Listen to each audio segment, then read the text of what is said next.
Hi guys, I'm Tay. Welcome back to my channel, When Tay Talk. Of course, again, I'm Tay.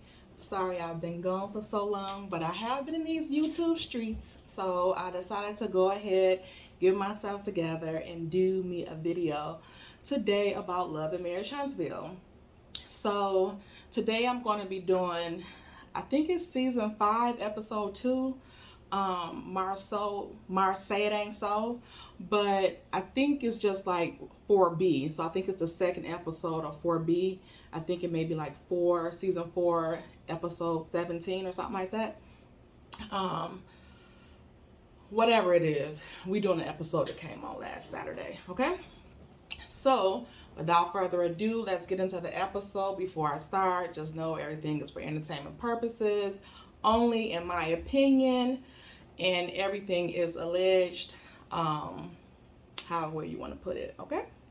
So I'll be reading from my little notes here, and let's get into this mess, because it was a mess. It was boring, but it did have like a couple of good points in there that I wanted to get into, because we all know, you know what, the whole episode kind of pissed me off. So let's just get into that. Okay.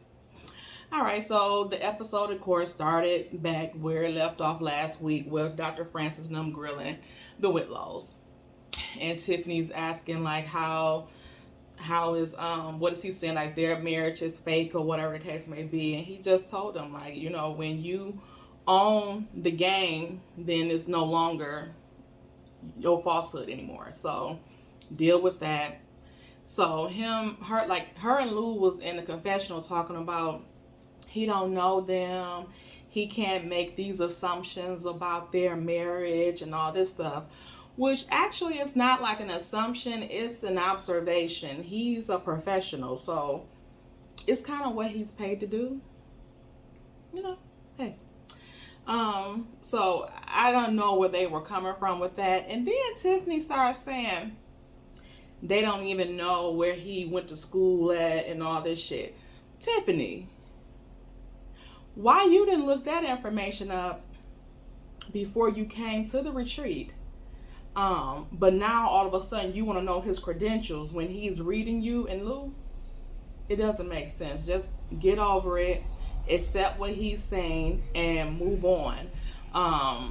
Now it's seeming like you and Lou have a hard time with the truth as well. Okay. So they ended with that. The next day, Marcel is making breakfast. I'm shocked. He tells Lou it was a rough night. Lou kind of played it off like it was okay, whatever. And Marcel still has like this smirk on his face. And I know that the Whitlows get on a lot of people's nerves. They get on mine too, but not so much Lou, but Tiffany really gets on my nerves. But the thing is that what they said to Marcel and them last season, I think most people would agree with it. And it wasn't like they knew them for 5 seconds and said this stuff about their marriage. I'm quite sure they were fans before they were on the show. So they had their stuff to say, just like Marcel said that people have been, you know, putting their observations and stuff like that on their marriages. I'm quite sure Lou and Tiffany did the same thing. So it's not like they didn't see y'all on TV and made their own assumptions. And what they said, most people say about them. So I don't know why it was such a big thing. But the thing is that the way Kimmy was coming at them and the way that Marcel was smirking, if I was Tiffany and them, I wouldn't have wanted to open up to nobody either, because what the hell is so funny? Like, I would have been defensive too, because it did seem like if all what they were showing, the way they were showing it, I don't know if it was the edit or whatnot, but the way they were showing it, it did seem like they were just focusing on them instead of focusing on Marcel, Tisha, Kimmy, and Maurice. Because Kimmy, you have no room to damn talk. Like, none, okay? So get off Lou now. And I just feel like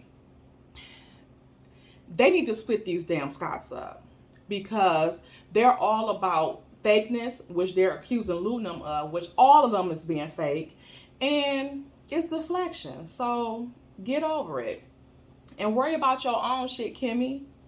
So in all, if I was Lamh, I wouldn't have wanted to be vulnerable either, because all that stuff that was going on, I would have felt like I was being singled out too. So anyway, so they apologized to Marsau and Tisha about saying the stuff that they said last season, which I wouldn't apologize, because for one, Lou already apologized, and for two, the way they attacked them at the reunion is nothing else further needed. They like to team up on people. So then here come Kimmy and Maurice still talking about Lou. Why? And then Lou like, he's known us for all of what, 6 seconds, and he's assessing our marriage. Something like you did to Marsau. Kimmy, let Marsau and them handle that. Why are you even speaking on it? Because it had nothing to do with you. He didn't say nothing about your fake ass marriage, so shut up. So anyway, Lou just really dismissed her and wasn't even thinking about it, because again, it just seemed like they just trying to pick on people and deflect from their own mess. So then, in that part where Marsau said, how did it feel to be diagnosed as fake, Lou should have got up and slapped the hell out of him. And let's see how you feel diagnosed to have a swollen jaw. See about that. But whatever. So the next scene we had with Mel and Ms. Marlene. Now, what I'm going to do with this is I'm going to start calling the way that Mel let stuff go and ride, I'm going to start calling it the Mel effect, because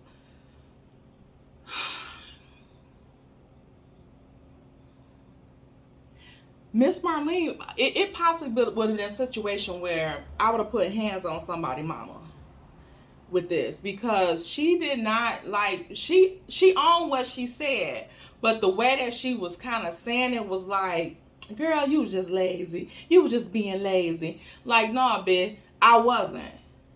And don't say it out your mouth again, because who lazy now? Who lazy now? And I'm quite sure that what she was talking about is when Mel probably had just popped out a baby, and she probably came over to see the baby, and Mel was laid up, telling Martell, and, asking him to do this, to do that, whatever the case may be. And she feel like, you running my boy to death. You running my boy to death, and all this stuff. And I'm just like, Marlene. So Mel addressed, she wanted to make things better after, she blocked her and everything for basically calling her a lazy mofo. And Mel, they talk about the text, and they show the text messages, and I hope it was more than this, and I hope Mel let off into her ass. But all they showed was that she said, your son is a liar. You have upheld Martell for a long time and not made him take accountability since day one. I've been nothing but good to you and fair when it came to you. Y'all enjoy and do what y'all do. Don't text back, because I'm blocking your raggedy ass too. Okay? I kind of added the last part between blocking you and then too. That's all Mel said. She's blocking her too. Okay? But like I said, Miss Marlene kind of held her ground and kept calling her lazy and stuff. And then I think at one point Mel just had an epiphany and was just like, you can't argue with a fool. And she see where Martell get it from, that his mama is just as slow as he is. And at this point, I feel like she was praying that her kids got the brain from her and not from that side of the family. You got to be careful who you have kids with, guys, okay? All right. So, Mel said she was going to unblock her. Miss Marlene like, you ain't got to do that. Just come by sometime, which I think she just added that because she ain't got nothing to say to Mel. She ain't got nothing to say to Mel. I feel like she's just as mad at Mel as Martell is, because she's mad that Melanie left Martell, and now she don't get the purse either that Mel was providing when her son was doing so much work while they were together, and Mel was being lazy. So her lazy butt can't provide all the stuff no more to her. She don't have those benefits and perks no more. So now I think she's just as upset with Mel as Martell is. She told Mel to come by anytime. Mel like, I doubt it, or whatever. And then what I didn't like either about Miss Marlene, what she said was, I think she said like, I'ma always love you, and you gonna always be my kid's grandma. I mean, you gonna always be my grandkid's mother. Duh. And you a sweet girl. Like, she just met Melanie that damn day, and like Melanie ain't popped out 4, 5 damn grandkids for her, no matter how they came. Or like she just met her. Like, you ain't known this girl for 15 plus years, and your sorry ass son dogged the hell out of her. Anyway, so back to the couples retreat. So Dr. Francis had a little bonfire. He called it heart to heart. He tells them like it's about total honesty, no matter what the cost. If you gonna be coming up here lying, don't even come sit your ass in this damn seat. Period. Okay.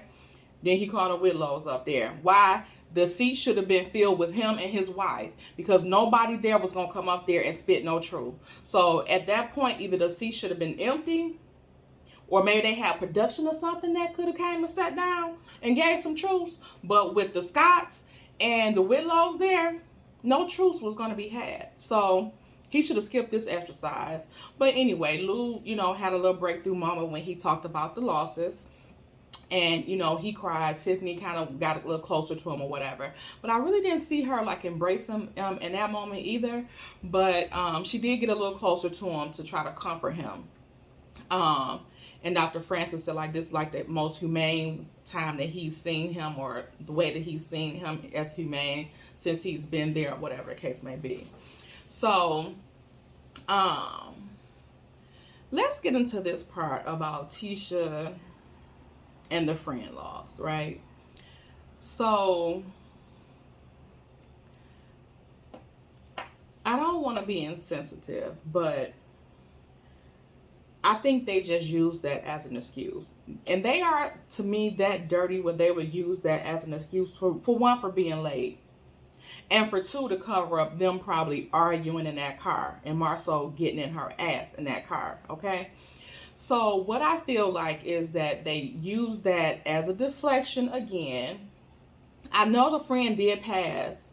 I don't think they just found out when they came. And I'm going to, give a couple reasons why. For one, they looked fake, like when they were even saying it. Like when they were talking about it, Tisha looked like she could not even muster up the tears. Now, I know everybody handled death and things like that differently, and it's also a difference in when, like, your reaction when it's a sudden death, than your reaction when, like, maybe somebody is sick and, like, death is coming. You know what I'm saying? So those are two different kind of reactions to the same situation. A death has happened, but sometimes when it's, coming along and, the person is sick and, you're expecting it, you kind of prepare a little bit for it. But even though nothing really can prepare you for that, you still, can work yourself up into it because it's about to happen. Whereas it's a sudden death. Now, this is now why I believe that they just said it happened then, and some other mess was going on in the car, because it was a sudden death. And like, I was ready to cry when she was telling that story about the girl just had a baby, 2 months old, died in her baby room and all that stuff. And they had like a 3-year-old as well, been married just for 5 years and stuff like that. And then when the husband, they showed the flashback of the husband saying that stuff about his wife. And I was just, I'm getting teary-eyed about it. Tiffany was over there crying, but Tisha didn't seem like she was really crying. That's one. Two, they wasn't talking about it as if they had just found out. They were talking about it as if it had already happened. They were coming to the couples retreat, and then maybe after that, the funeral, I think the arrangements and stuff had already been made. The way they were talking about it, it was like in past tense, not as in it had just happened. And then they played that part too about with the husband speaking at Kimmy and Maurice's wedding. And the thing is that, so if he was speaking like that at y'all wedding, and he was at their wedding in Miami in another state, that means he was pretty close with Kimmy and Maurice too, right? I would assume. So, one, why didn't Kimmy and Maurice seem that emotional either? Because the man and his wife was at y'all wedding, or probably in y'all wedding, right? So why weren't they that emotional? And two, why they didn't receive the call that the Scotts received? Or why, when they came up, Kimmy and Maurice wasn't out there like, they just found out, such and such passed.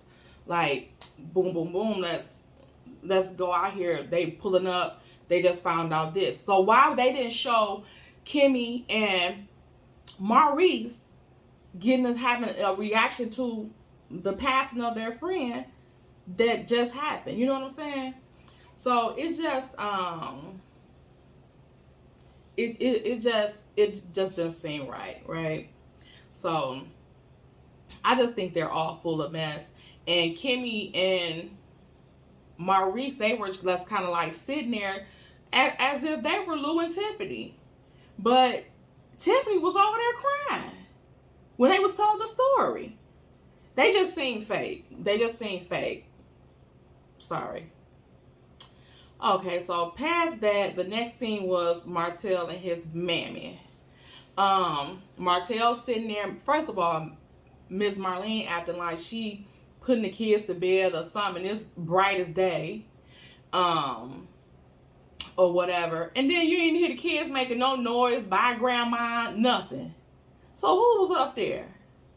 Then she come downstairs to him in the office. Why he couldn't put him to sleep, or whatever the case may be. He's sitting right there. So now is he lazy because he got you up there putting the kids to sleep, and he's sitting right there? Who lazy now? So he's sitting there acting like he's doing some work with that paper that looked like it was just printer paper just sitting there. He had a couple of little stacks of his little brochure for his wine. Then talking about if he was to start the wine today, it would sell out. How the F you knowing you ain't started it yet? Like he did a pre-order or something. How can something sell out that you haven't put out on the market? And you ain't even have, I see if you did pre-orders for it and seeing how much you was going to get from that. But you didn't even do that with your lying tail. Like, that was just so fake. It wasn't no dust or nothing in the office. That must be some stage place that they got to act like it's Martell house, or it might be in, I don't see her having no office in her house either.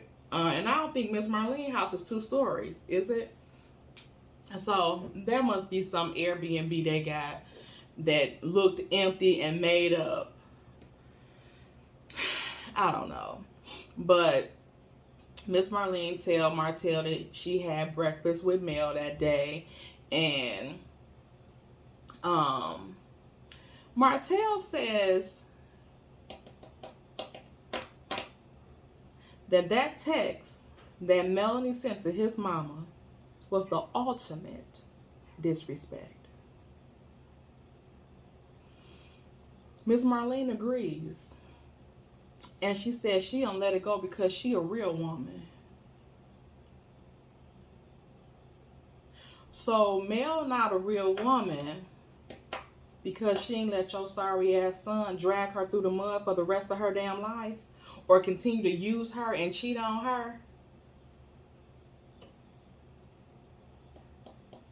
Miss Marlene, get your shit together.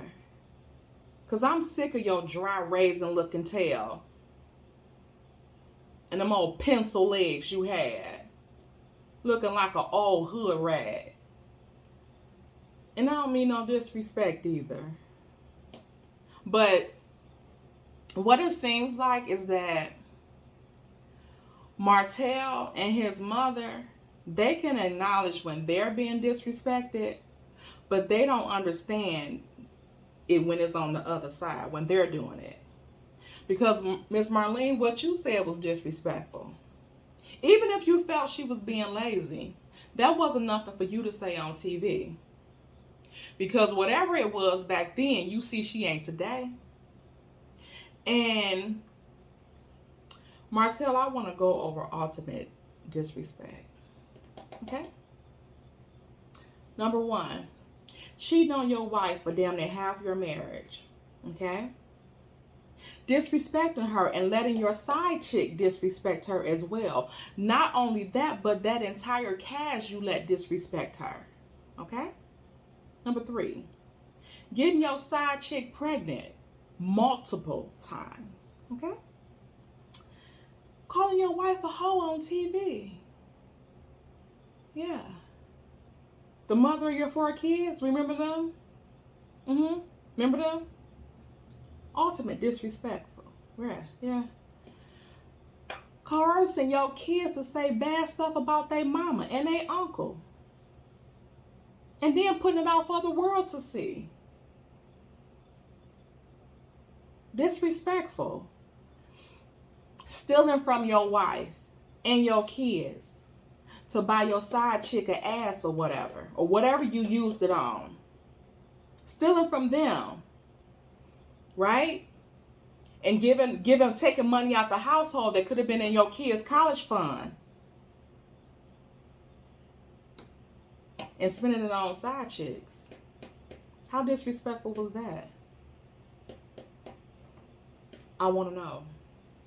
Sorry ass. Then he had the nerve to say, look at Mel want to be positive.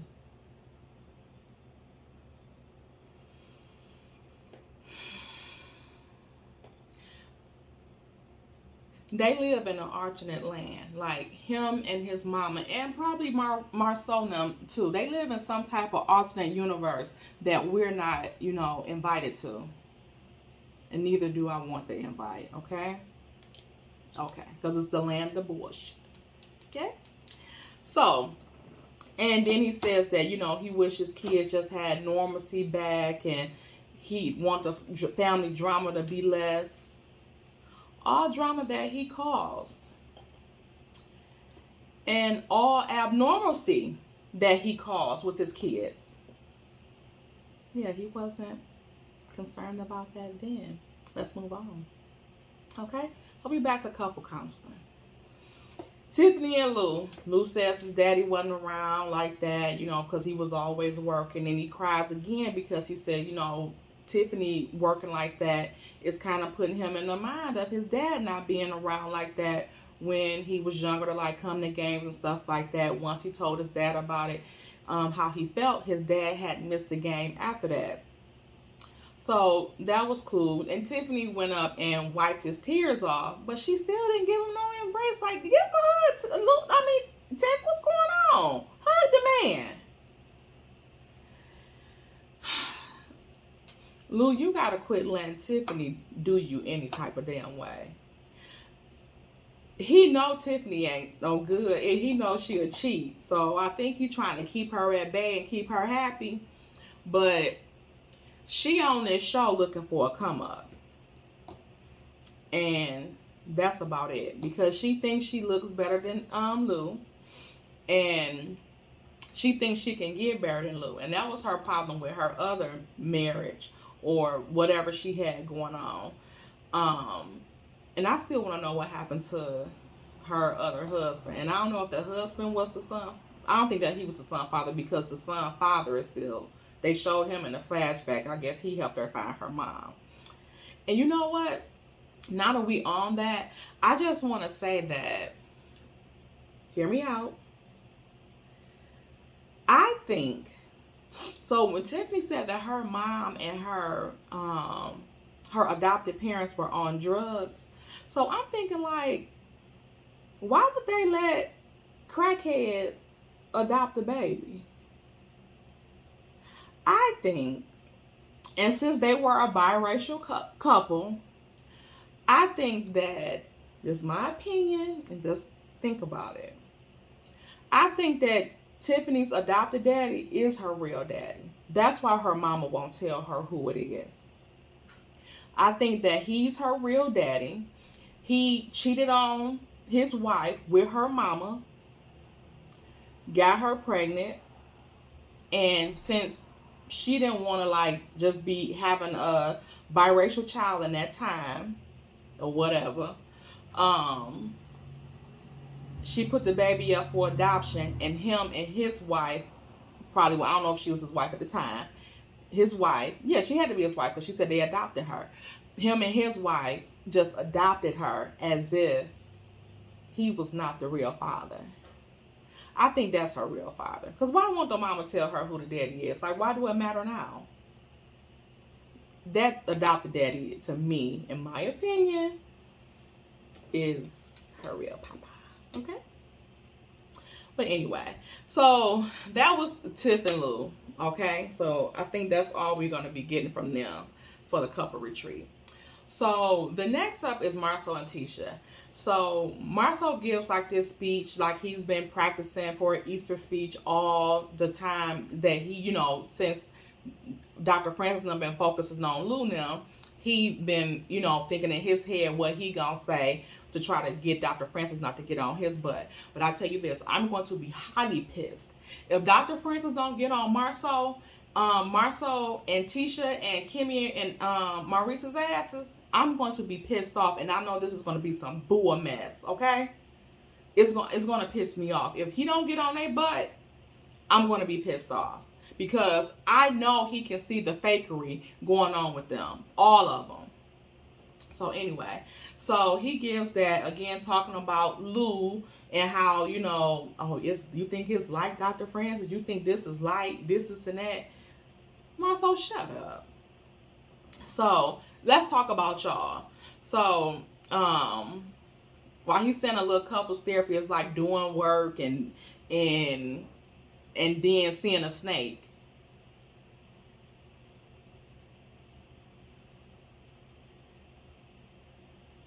Just stop it. They don't make sense. So anyway, but while he's saying this, it's so funny when that fly came swarming around them, because the fly smelled shit, okay? Just like when Pence and Kamala Harris was having that debate, and that fly was on his pure white head, because he know he landed on a pile of shit, okay? That. So anyway, so Marcel says they've been sure of their marriage until 4 years ago, giving the impression that they were sure and strong in their marriage until the show started, right? And they have a lot of outside forces and influences. Then they do the little flashbacks, and he was saying like their marriage hasn't changed, and but my thing is, Tisha has said several times that y'all had challenges in y'all marriage before, and that she wanted to explore those on the show, but the show didn't want to show that. They just wanted to show the cheating stuff, allegations. So I guess everything was perfect to him, but not so perfect for Tisha, okay? Or not so perfect to Wanda, okay? Because she said some things too that put him in a questionable light. And it also was not whatever. Okay. So she even just said that in DJ Richie Sky interview that, they had some challenges, but it just wasn't infidelity. So they, like I said, they go through the little flashbacks, and that part when they were all having dinner, and I think that was at their the dinner that they had through for the Holtz for their 10-year anniversary. And Tisha says she was asking them how did they get over infidelities in a marriage. And my thing was, it pissed me off. It pissed Martell off too, because it pissed me off, because why would you give them an anniversary dinner, a 10-year anniversary dinner, and ask them how did they overcome infidelities in their marriage? Why you want to know? If you've never experienced this in your marriage, why would you want to know how the hell to get over it? Okay, that ain't nothing I want to even know about how to get over it, because I don't want to experience it, right? That's just like asking somebody, how would you get over the passing of a parent? Why would you be asking somebody that? And both of your parents living. You don't want to know that pain, right? And so you don't even want to know how to get through it, because you can't imagine. And that's all it's going to be until it happens, is an imagination. That's it. Something in your head that you don't even want to think about, right? So, but when she said, and we haven't experienced that in our marriage. So Martell was like, and I don't think I ever seen Martell this serious. He was like, they haven't experienced what? And she was like, infidelity. He's like, I know you fucking lying. Martell was, wait, what? Had experienced what? What you say now? I'm just like, whatever. So, and then Marceau, they looked at, showed Marceau face, and of course he's sitting there looking like, Tisha, please shut up. Like, just shut up. Whatever. So they finished a little thing or whatever. So then Tisha says to Dr. Francis, it's time for her speech. So she said, God got her this husband for a reason. And she don't know if it's to be obedient or submissive. She don't know the word. Even though she got 2 master's degrees, she don't know the word. Okay? But she just, no, you couldn't come up with the scripture or what it said. And if you couldn't, then don't put no G-O-D in it. Don't put them in there. Don't put God in none of this mess, okay? Because he ain't blessing this mess. The devil's seeing people in your life too. You know that? Since you're trying to quote some scriptures that you don't know. So anyway, so she said that, and then she said,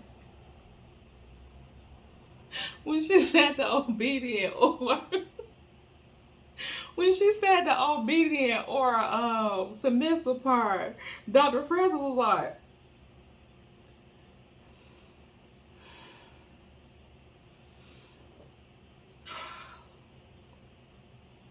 finish, child. It looked like he wanted to get his phone and call in reinforcement. Like, I can't do this shit alone. I can't do it alone. She needs help, and she needs to be committed tonight. I know he wanted to. He was like, it's a mess, okay? So,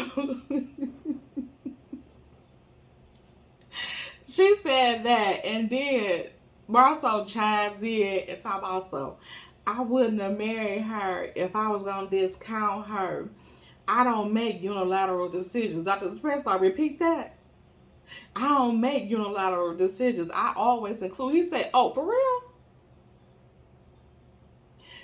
Him saying that, not knowing Tisha done already been to the damn council session and told him about Africa. So,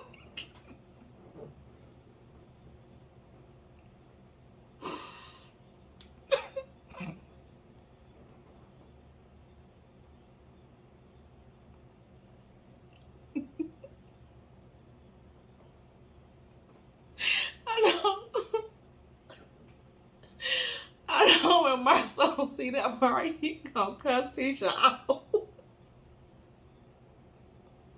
They always lying. They always lying, and they always getting caught in their lies, okay? I know he's going to cuss her out when he see that therapist part, and then him saying this unilateral mess, and Dr. Francis looking like, a lot don't care who tell it. Anyway, so Dr. Francis just basically tell them, like, you can't argue with the truth. What y'all doing, argue with the truth when the truth stands by itself. And that's all I can't do shit else for y'all. Okay? Let's go. Let's get out my face. Go. I know this y'all room, but get the hell up out of here. Because I need some time alone.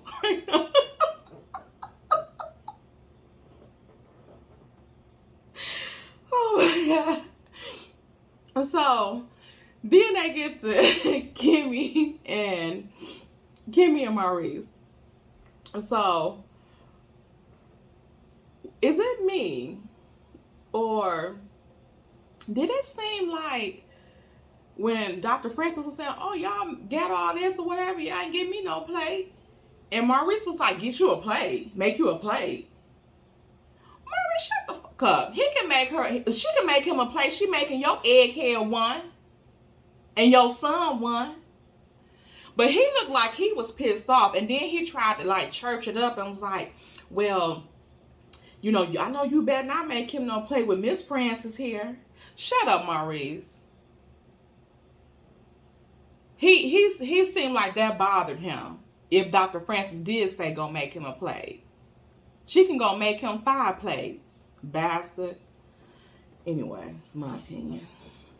But anyway, so he jumps right into this old fake mess about this sex stuff.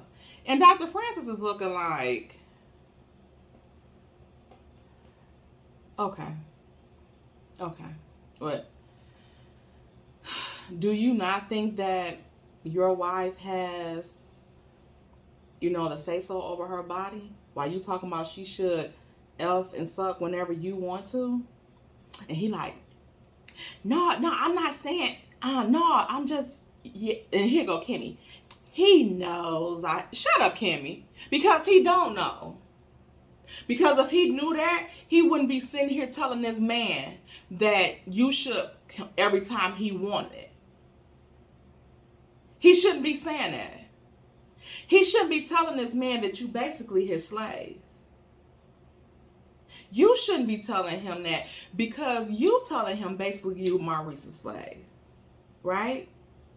Because what you telling me is that you go to work, you cook, clean, laundry, sex slave, all this stuff you got to do for him. What he doing?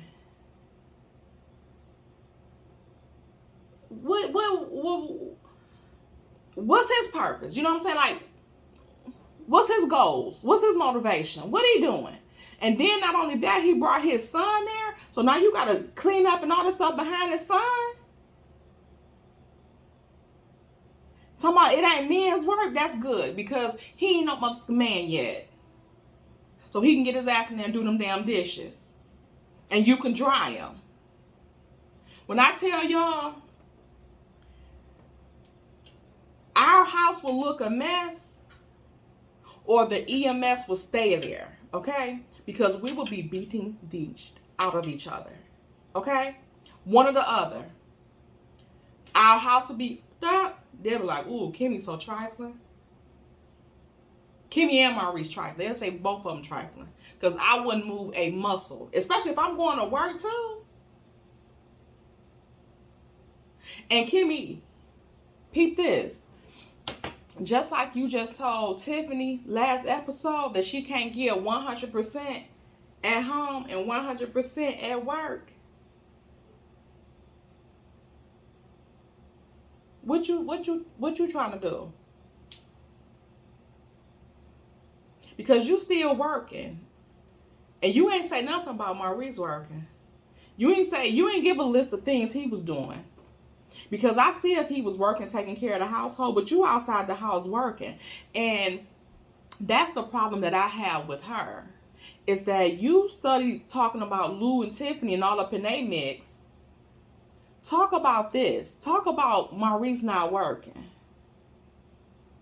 Because only seeing have 2 clients there, Martell and Destiny, they could at least have him some fake people come in that office and act like it. So I'm starting to believe what them blogs been saying is that that office is a staged brothel for the sexual pleasures of the Scotts and Holts. Okay? That's probably the apartment that they had, that office building. And Tiffany go in there, not Tiffany, what's her name? Kimmy go in there and find one of the bedroom suites in the back of the office that they just had remodeled. And he probably was like, I gotta have a relaxation room. No, that's probably that's their boom boom room. So I don't know. And they didn't get anywhere. Let me see what else I had. I don't know. Just Maurice just knows sex every day is ridiculous, and it's funny how they trying to make this seem like an issue, because before it seemed like Kimmy was always ready, and Kimmy at the age where she like in her prime, so she used to always seem ready. So what are you talking about now? All of a sudden she too tired and all this type of stuff. Get out of here. And what I want to say is about, I think Maurice is only doing that, if this is really even happening, is because it's Kimmy and she's allowing it. Because I guarantee you, I can guarantee you, it's in my opinion, that he wasn't doing that mess to Kiowa. I bet you he wasn't doing that mess to Kiowa. I bet he wasn't. I bet he wasn't. Okay? He doing that mess to Kimmy because she letting that mess go on. And he trying to act like Marceau. Nah. Kimmy not Tisha. But he trying to, he said he gonna turn Kimmy middle name into Tisha before this damn show is ending. Okay? Okay? So y'all, that's all I had. Go ahead, like this video.